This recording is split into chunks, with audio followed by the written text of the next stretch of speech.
இந்த பராசக்தியோட பிரதான சேனாதிபதியா விளங்குறவதான் இந்த வாராகி. வாராகிய பலவேறு உருவமா பூஜிக்கலாம், உபாசனை செய்யலாம். இவளோட அம்சங்கள் 9.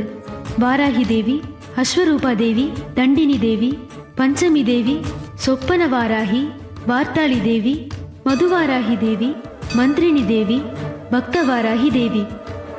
இதுல எதை நோக்கி உபாசிக்கிறியோ அதுக்கு தகுந்த உருவத்தை, அதுக்கான மந்திரத்தை சொல்லி வேண்டிக்கணும். உன்னை யார் அனுப்புனது? உன்னை யார் வாராகிய உபாசனை செய்ய சொன்னது? துர்மாதா. என்னை இங்க அனுப்பி வச்சது லோகமாதா வாராகி. அவளை கும்பிடுறது சுலபம் இல்ல. அவளை உபாசிக்கிறதுக்கு சில நிலைகளை நிரூபிக்கணும்.